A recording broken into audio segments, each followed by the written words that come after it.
Welcome everybody today. Put some stats up here at the beginning. By the way, I'm Brian Ruschman with C Forward.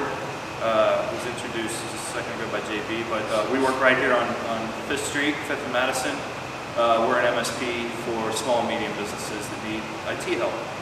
So I put some stats up here at the beginning just to kind of show the staggering counts of cyber attacks.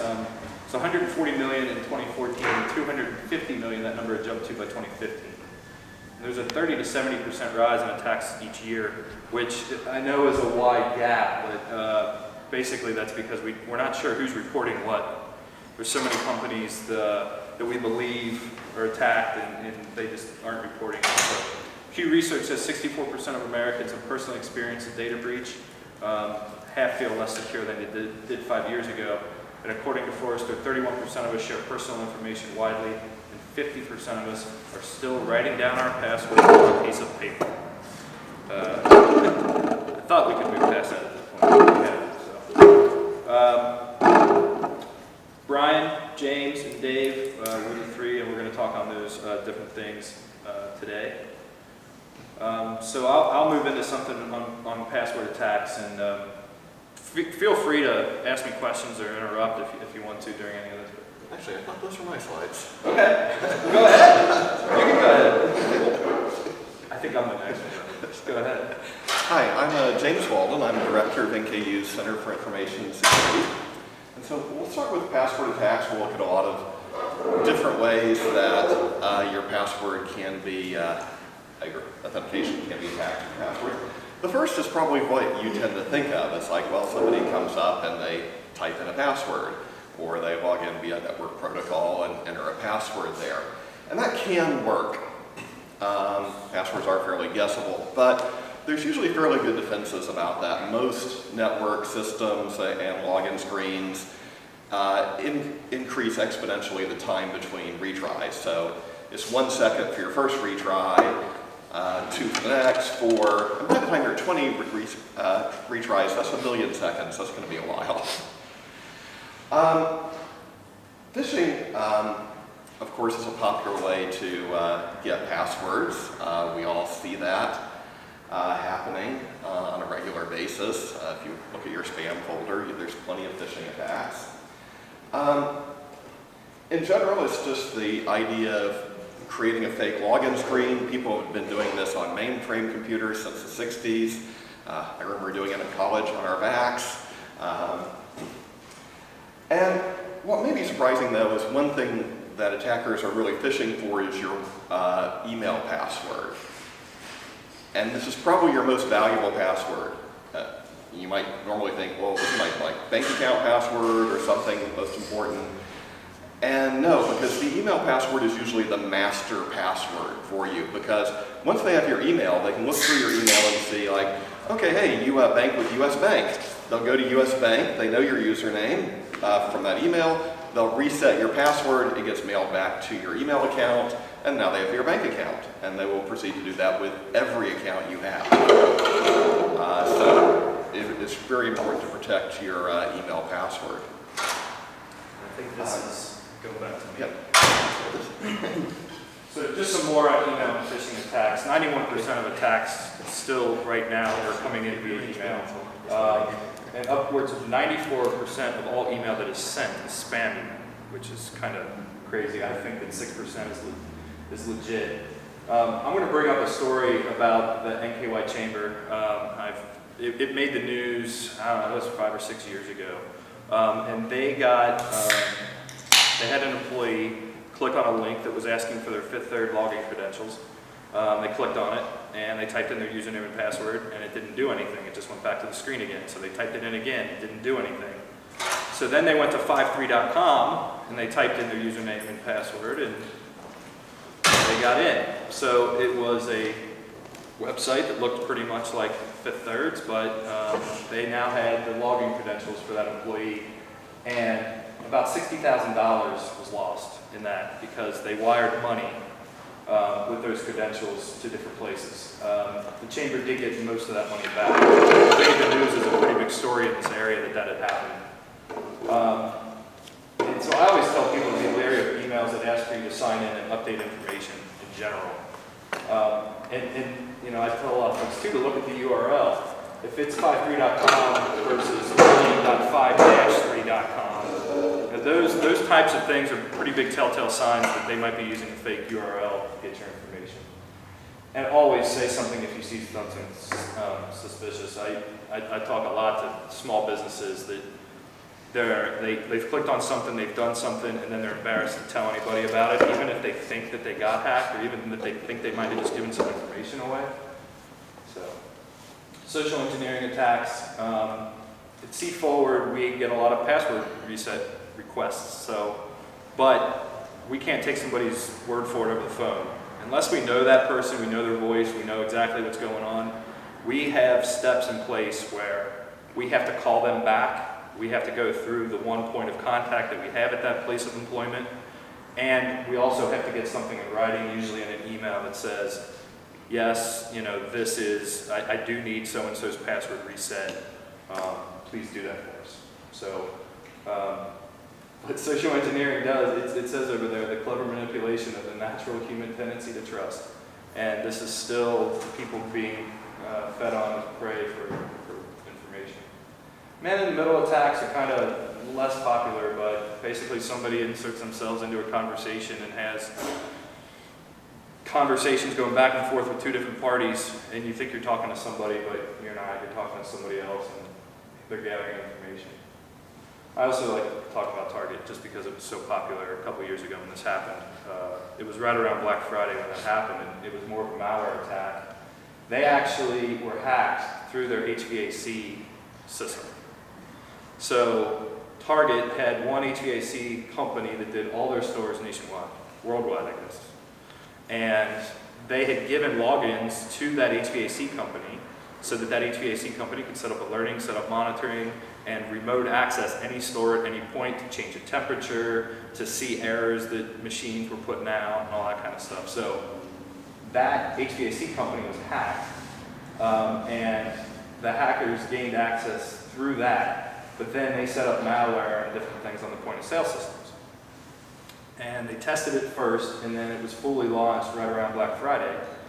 And in a weekend, they stole 40 million credit card and debit card accounts from Target. This alone is a lot of the reason why you have chips in your credit cards now, and why there's an algorithm that's now used with Apple Pay in different places when you go. It's a one-time thing that happens instead of your credit card information being housed actually as hard data. So that was huge, that was big. And we rarely see things on that big of a scale, I think. We're 40 million pieces of information were gotten in just a very short amount of time. Actually, I think I went forward too far there. I think I see it. You did. Okay. Bear with me a second. Oh, I'm going the wrong way. Sorry. Yeah. So here we go. What can you do? Spread the word. If you see something, say something. Get people to come out of the shadows and share their stories. There's still so many things we think we could learn from companies where we don't hear the story. Like we hear Target, we know that, but there's still so many behind the scenes. There's action that can be taken from local and state governments. And criminals in foreign countries need to experience consequences. Right now, criminals are getting rich and they're not getting caught. And it leads to a lot of issues, yeah. Is it worth reporting it to IC3.gov? I would think so. I would think it's worth reporting to anybody. Do you guys have any thoughts on that? I mean, I think that there's a lot more that people can learn from if people reported what happened. There's something that a lot of businesses are reluctant to admit they were hacked. Yeah. I've not interacted with IC3, but I have interacted with the FBI, and they are hesitant to give you their time unless you hit a certain dollar threshold. So sometimes smaller fish don't get as much attention from the FBI as you may think you deserve. And usually they'll ask like how much money was stolen, and like that'll be their yes or no based on that. So at C-Forward, we implement all these things for our clients, and this list grows. I underlined a couple there because I think those are actually the two most important now. Dual authentication and training of individuals in general. You guys might be used to Google's dual authentication now, where maybe you get a 6-digit PIN after you sign into something, or it sends you an email when you use a new device to sign into your account, and asks you to click another link before it'll allow you to log in. That's a form of dual authentication. We have two-factor authentication that we use as C-Forward employees, where we use an app on our phone that gives us an 8-digit PIN that lasts for 30 seconds. So to sign into any of our software, we have to have a username, password, a 4-digit PIN that you would use, and then that 8-digit PIN after that. So for somebody to get into our stuff, they have to have a username and password and my phone in their possession, basically. Put my information on there if anybody wants to reach out and talk further on it, but that's the last one I got. Then we move forward. Is that you? Yeah. All right. So the next way for an attacker to get your password is for them to see it during some information movement, whether that movement is from your keyboard into your software. And of course, keyloggers basically is just a piece of malicious software an attacker gets on your system, and they see everything you type. And this means that, like, you think, well, my webmail connection is encrypted, so they can't see it on the network. So, right, network sniffing wouldn't get it, but the keylogger gets it before it goes to the web browser, before it's encrypted. So it's a very effective way to get passwords, but they do have to have software running on your computer at that point. For network sniffing, they just look at all the network traffic. Of course, if you've got wireless, the network traffic's just flying through the air for them to intercept. So again, you have to be sure you're always using encrypted protocols. All your URLs have the HTTPS, you have the padlock icon in your browser. Next are offline password attacks. And these you might be a little less familiar with. You probably have heard of these giant data breaches. Yahoo setting this enormous new record with over 1 billion passwords lost to attackers. And what this does is it doesn't actually give the passwords directly. Instead, passwords are stored using a cryptographic algorithm called a hashing function. And they don't actually store the password, they store the hash of the password. So to actually get the passwords out of that, the attacker does have to do some work. And what they do is that they have a dictionary, and not a dictionary like you're thinking of, a dictionary of English words. Instead, they have a dictionary of, well, back in 2004, somebody broke 92 million common passwords. Let's try those, because people tend to make the same types of passwords. And they'll go through that dictionary, and they will run the hashing function on every password in that dictionary, and they will check it against all of those billions of passwords. And if it's a common password, they might find thousands of matches for it. On the other hand, if you have a fairly good password, they might not find it at all via a dictionary attack. But what they can do is brute force. And as you can see, as your password increases, every character you add to your password to make it longer makes it exponentially harder to brute force. So every character is about 100 times harder to break. But 8 characters and less, especially if you're only using lowercase, they can do that in a couple days, maybe faster. Graphics cards, it turns out, are great for cracking passwords. Hash functions are very simple functions, and they're perfect for the GPU model. A GPU has hundreds of cores as opposed to a handful of cores on your CPU, and every one of those cores can be running a hash function simultaneously. So GPU cracking can be up to 100 plus times faster than CPU cracking. And people build GPU rigs where they'll put in 8 GPUs on a single machine to crack things much faster. And that brings us to our recommendations. The government, through the National Institute of Standards and Technology, has issued a new set of password regulations. They say 8 character minimum, but 2.4 days. For me, I say 10 at an absolute minimum. Any password you have shorter than that, change it, make it longer. Have a good password dictionary and have enforcement in your password setting mechanisms to prevent people from setting your passwords to ones in that dictionary. And that dictionary might only be like 1 million long, just have like the 1 million most common passwords. from one of those big data breaches. Allow every printable character. Because remember, when you cut down from all characters to lowercase, you go from 210 years to 2.4 days. And especially allow spaces, because spaces let people have passphrases rather than individual passwords. Yeah? How much do special characters affect the length of time it takes for brute force? These are, the all characters includes the special characters there. The problem, but that's for brute forcing. Unfortunately, practically, the way that people use special characters, they typically put them at the end, or they put them between words, or they transform things. They use an @ symbol instead of an A, and password tracking tools have rule sets that do all those transformations that most people use. So in theory, they add a lot of time, because for brute forcing they're great, but in practice, the way people use them, they're not very useful. Recently, people have started adding emojis, because as systems go to Unicode, Unicode includes every language on the planet, and now they've added emojis to it. Yeah. Your comments about spaces, for certain websites, they don't allow you to use a space. Do you use an underscore in it or some other symbol? Yeah, I usually transform my use an underscore or something, or a dash in a passphrase, or plus, something like that. Yeah. Yeah, unfortunately, a lot of websites have very poor password policies. They'll have maximum password lengths, and that's really one thing that NIST was saying, stop doing this.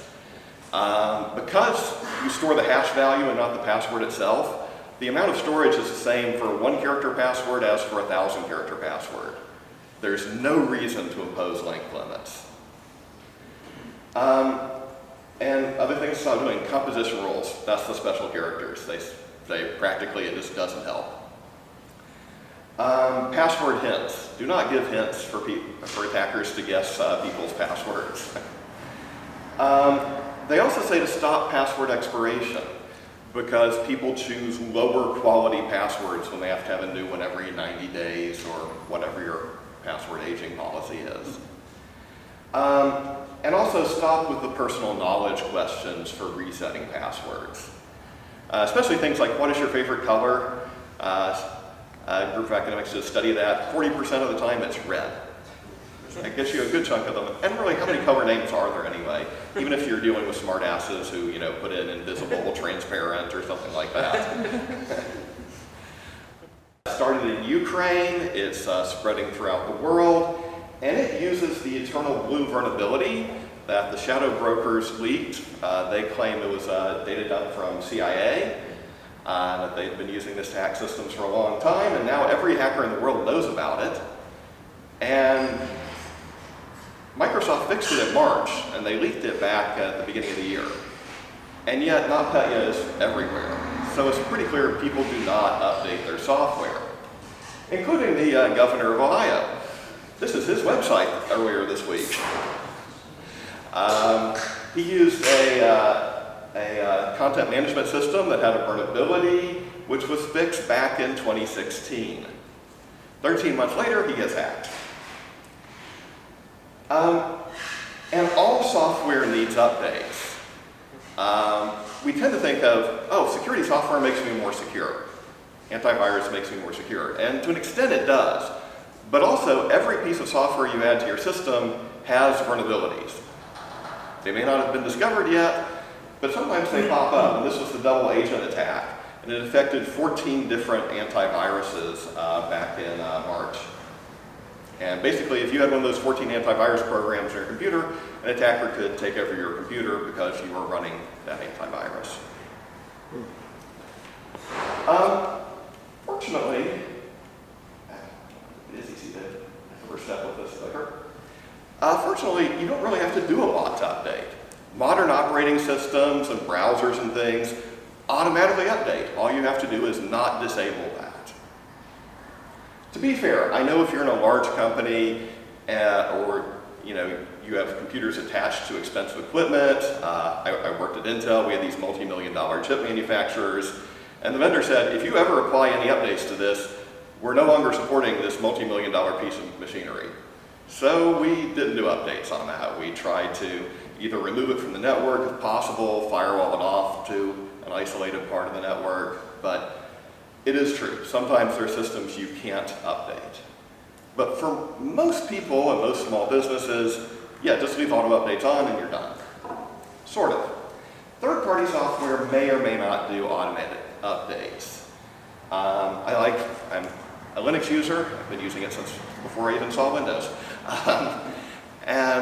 Linux, this package management system will update basically all your software, system, operating system, browser, and every other little piece of software you have. On Windows, you're not that lucky though.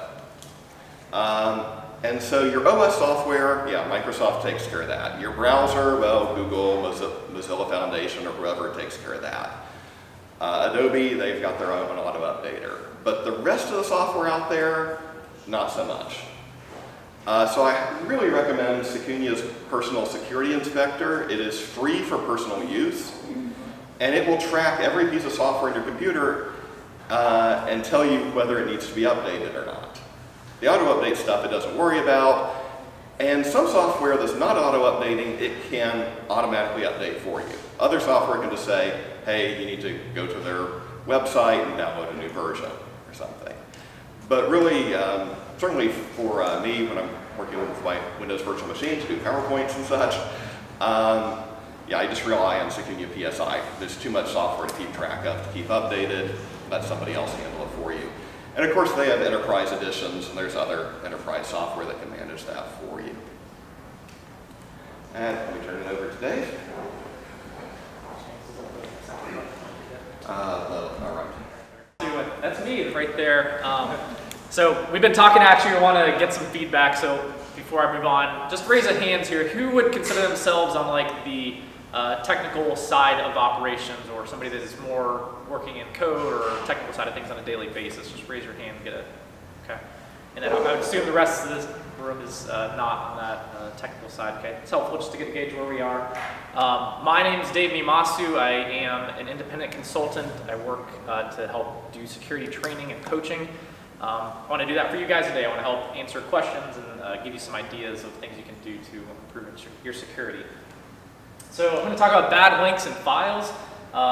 So like this cat hiding in the dresser drawer, that would freak me out if I opened up my drawer and there's a cat, mainly because I don't have one, but also that's just kind of funny. I love that picture. The thing that I want to talk about are these little things hidden inside of our drawers, such as email attachments or bad links. So you guys may have seen something like this. You get an email that says like, boy, like subpoena, that's serious. Oh gosh, I don't want to go to court, but I better read this to make sure I know what's going on. I don't know who this Doug Whittle guy is, but it sounds serious, so I better open it. That's one way that people will utilize our fear or our concern about things like being taken to court to gain access to our machines here. So this .doc file could have some type of macro or known vulnerability that's been built into it. Another example of bad link or file might be something that you would see here. It comes from the Xerox multifunction printer. Oh, I didn't go to the Xerox today, but maybe Bob did and was sending me something that I need to look at. So okay, I'll open it up. Oh, it happens to be a Word document with macros embedded in it. Like those are types of things that we may get through our first barrier of questions and trust, and then we do it, and not a good decision. You may have seen this type of email too, PayPal. Because most email is sent now with rich HTML text, you can do things like images and colors. Awesome. You can also do things like hiding links inside of fake links. So like if you saw that, you'd say, oh, that's PayPal's website. Like, great, there's even an HTTPS on it. That means it's secure, right? Well, if you hover over it like this example does, you'll see it's actually pointing to some random IP address that may look like PayPal, but is not their site. And then you go there, and who knows what bad stuff you get into. Last one here. This is, does anybody know who John Podesta is? Okay, so who is John Podesta? Well, he was in the Clinton administration. Yes, so John was very high up in Hillary Clinton's campaign for presidency, and I think even while she was Secretary of State as well. This is an email John received one day. Oh, my Gmail address. I should change my password. Looks like somebody from Ukraine's trying to get into my account. Uh-oh. Well, story, if you don't know it, is that because John's email account was compromised, they ended up finding out that some information that Hillary had been sharing was not over secure government communication channels, and John, because he clicked this link, ended up being in really hot water, and still is. And Hillary then paid the price too. So those are some real world examples of things you might see. Let me jump to another real world example here. So this is something that just happened in May. You know, Iran and Israel are not on great terms right now. Well, one thing that Iran has done recently to kind of further jab Israel is to use a Microsoft vulnerability to take over their network and their computers at one of the largest universities in Israel called Ben Gurion University. So these Iranian hacker group called Oil Rig, they knew of a vulnerability that Microsoft also knew about in Microsoft Office, but Microsoft said, we're still working on a patch, like give us some more time, and the hackers were like, yeah, take all the time you want, like, yeah, we're just gonna go over here and use the vulnerability to take control of all this university computers and networks. So this happens, and what I'm trying to communicate here is like even sometimes we assume that Microsoft or the big tech giants, like they've got security down, like I don't have to worry about it if they were dealing with it, but in this scenario, like Microsoft didn't have it down. This vulnerability, specific one, was in the wild for 9 months before Microsoft patched it. So they took them a while to figure out how to patch it and then push all the updates out. And even once updates go out, like James was saying, sometimes you don't have the ability to update your computer. If you're on a corporate network or something, like the admin might push updates, so you're SOL. All right, I'm going to switch topics to policies.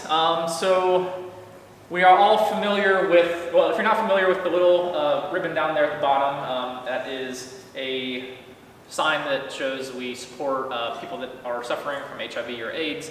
And the CDC does a lot of tracking of numbers of that because it's an epidemic. HIV is an epidemic in the US.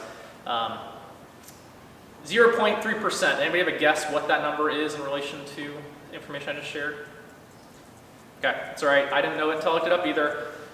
In America, less than 1% of Americans are infected with HIV. So it's a very serious disease. I'm not trying to diminish that, but just statistically, it's a small proportion of Americans that suffer from that disease. As a result of that number, the CDC and state governments decided, 49 states said, we're going to enact all these policies to help protect against HIV spreading. So there's laws around testing and informed consent, you have to tell people if you have it, you have to have, there's criminal law around it, like if you were to spread it in a malicious way, those types of things, hospital policies, school policies, legal, there's like a lot of stuff is what I'm trying to communicate because of this epidemic of 0.3% of Americans. Let's look at this next number, 64%. You've already seen this one today. Let's see if anybody can remember it. What does 64% represent? Brian, tell us what does this number represent?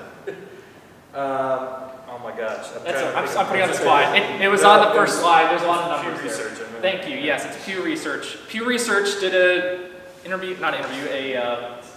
you go. Yes, you could have looked at the bottom and got that one. Pew Research said, everybody on the internet, have you been hacked or had some type of data breach? Microsoft pushed out another update. All right. 64% of Americans said, yep, I've experienced a data breach. Whoa, like 0.3, 64%. Like, that's a big difference. And like, what are we doing about it? What are we as family members, friends, business owners, employees, what are we doing about it? Well, here's somebody that's doing about it, doing something about it. President Trump just in May signed the Presidential Executive Order on strengthening the cybersecurity and federal networks and critical infrastructure. So this was started by President Obama with his Cyber National Action Plan while he was in office. He earmarked $19 billion for this plan, and now Trump is starting to enact some of this stuff. So people in government are taking notice, they're putting money towards it and taking action. What are you guys doing to protect yourselves and your customers? Are you creating policies in your organization? Are you asking your customers, like, are you concerned about this? Are you having problems about this? Like, what are you guys doing yourselves in terms of policies to protect yourselves or your customers? This is just a high-level overview. Like, when I think about policies, I could put things in 3 buckets. There's probably more, but people, process, and technology or tools. People, process, people are a vulnerability, as Brian was talking earlier about social engineering. Your emotions, your feelings, things like that can be taken advantage of. And one of the examples Brian gave earlier is at C-Forward, if you want your password reset, like, we're going to call you, we're going to wait for an email to verify. Like, that's a place you can put in step to mitigate the risk of people. Technology as well, James talked a lot about, like, ways to have different hashing password requirements so that your hashed passwords are safer, things like that. So there's different ways you can think about policies. It doesn't have to be just like, everybody be safe. Like, well, you can think of other ways and more specifically how to address that. I don't know if this is going to play or not, but I wanted to show this video. Oh, I think it's starting. No, not yet. So if you're feeling like, gosh, I don't know how to train people, I don't know how to set policies, like, there's resources for you. Remember that $19 billion that Obama earmarked and Trump is now spending? The government has created a lot of websites and materials and infographics and things like that you guys can use. One example is on a website, staysafeonline.org, which is where I got this from, that gives a fun little song. Click it on right here. Click.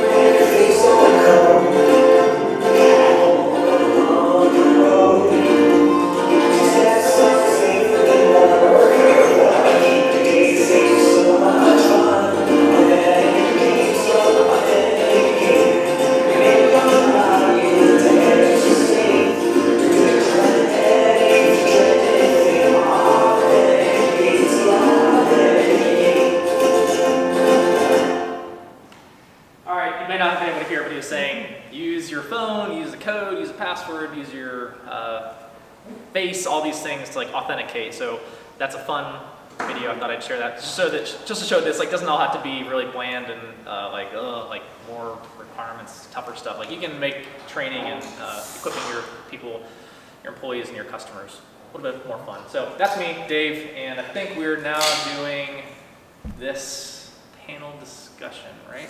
Sure. Okay.